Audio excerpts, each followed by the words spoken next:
তাস কিন্তু একেবারে মনে হচ্ছে যে বিধ্বংসী, ব্যাটিংটা ভালো লাগেনি। আর এই সমস্ত নেগেটিভ কথাবার্তা কিছুই শুনতে ভালো লাগে না, এমনিই মনটা খারাপ। বোলিং ইউনিটকে ফুল মার্কস দিচ্ছেন বোর্ড সভাপতির যত দুশ্চিন্তা টাইগার ব্যাটারদের নিয়ে। জিম্বাবুয়ের বিপক্ষে ইন্টেন্টের ঘাটতি, আইপিএলে নানান দেশের উইলোবাজরা ঝড় তুলছে, আর ঘরের মাঠে লিটন শান্তরা তাল মেলাতে ব্যর্থ হচ্ছে। আত্মবিশ্বাসীন বডি ল্যাঙ্গুয়েজ দেখে হতাশ নাজমুল হাসান পাপন। দুটো ম্যাচ কনভিনসিংলি জিতেছি এগেইনস্ট জিম্বাবুয়ে, এটা যেমন সত্যি, ব্যাটিংটা ভালো লাগেনি, ব্যাটিং দেখে খুবই ভয় লাগছে। সো এটা তো মানে এইগুলো হলো এখনকার আলোচনার বিষয়। সাথে সাথে আবার আইপিএল চলছে, আর এইবারের আইপিএল দেখে মানে কিছু বুঝতে পারছি না এটা কি হচ্ছে, এটা কি মানে 250-60 করলেও বলে জিততে পারে না।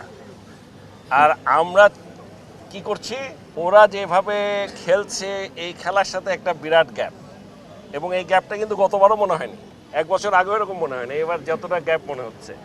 সো চ্যালেঞ্জেস আর দেয়ার, কিন্তু আমি মনে প্রাণে বিশ্বাস করি লিটন দাস তাড়াতাড়ি ফর্মে ফিরে আসুক, এটাই চাই আমরা। আসন্ন টি-20 বিশ্বকাপের টিকিট কাটতে পারেনি জিম্বাবুয়ে, অথচ অমন দুর্বল দলের বিপক্ষে খেলে ফেক কনফিডেন্ট নিয়ে আমেরিকা যাবে বাংলাদেশ। এই সিরিজটা নিয়ে সমালোচনা চারদিকে।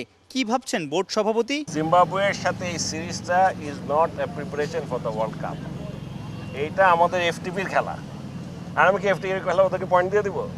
So this is number one, এইটার সাথে এটা কোনো সম্পর্ক নাই।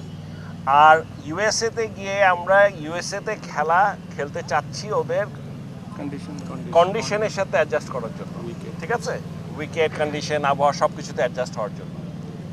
আমাকে যদি জিজ্ঞেস করেন তাহলে আমাদের আগেই এটা শেষ করা উচিত ছিল। আপনি যদি প্রিপারেশন বলেন, এইটাই 2 সপ্তাহ আগে প্রিপারেশন নেওয়ার কিছু নাই, যা করার আরও আগেই শুরু করার কথা ছিল। এবং আমি মনে করি যে আমাদের যে কয়টা সিরিজ খেলেছি, এই যে শ্রীলঙ্কার সাথে পুরো সিরিজটা খেললাম, এই যে এবারে বিপিএলটা জমজমাট হলো, ভালো খেলা হয়েছে, এটাতেই মোটামুটি প্রিপারেশন হয়ে যাওয়ার কথা। বেশ কয়েকটা দেশ বিশ্বকাপের স্কোয়াড প্রকাশ করেছে, ভিন্ন পথে বাংলাদেশ। তবে কি 15 জনের স্কোয়াড নিয়ে এখনো দ্বিধায় ক্রিকেট বোর্ড আর টিম ম্যানেজমেন্ট?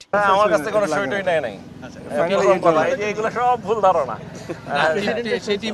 আমি বলি হয়তো ফাইনাল যেটা পাঠানো লাস্ট ডেট কি একটা আছে, ওই সময় আমাকে হয়তো নেবে। ওরা এখনো ওয়েট করছে, হয়তো কিছু জিনিস দেখছে মানে কয়েকজনের ইনজুরির ইস্যু আছে, ইনজুরি থেকে উঠতে পারে কিনা সেগুলোর উপর অনেক কিছু নির্ভর করে। ছোটোখাটো একটু ফিনিশিং এর কাজ বোধহয় বাকি আছে, বাট মেইন স্কোয়াড আমার ধারণা এখানে যাকে খুশি জিজ্ঞেস করেন, আপনি রাস্তায় যাবে জিজ্ঞেস করেন, বলে দেবে কে খেলবে বেস্ট 11। সোমবার মিরপুরে বিজয়ের সেঞ্চুরিতে শাহিনপুকুরকে 4 উইকেটে হারিয়ে ঢাকা প্রিমিয়ার লিগে অপরাজিত চ্যাম্পিয়ন হয় ঢাকা আবাহনী। জাতীয় দলের বাইরে থাকা ক্রিকেটারদের পারফরমেন্সে বেশ খুশি বিসিবি সভাপতি।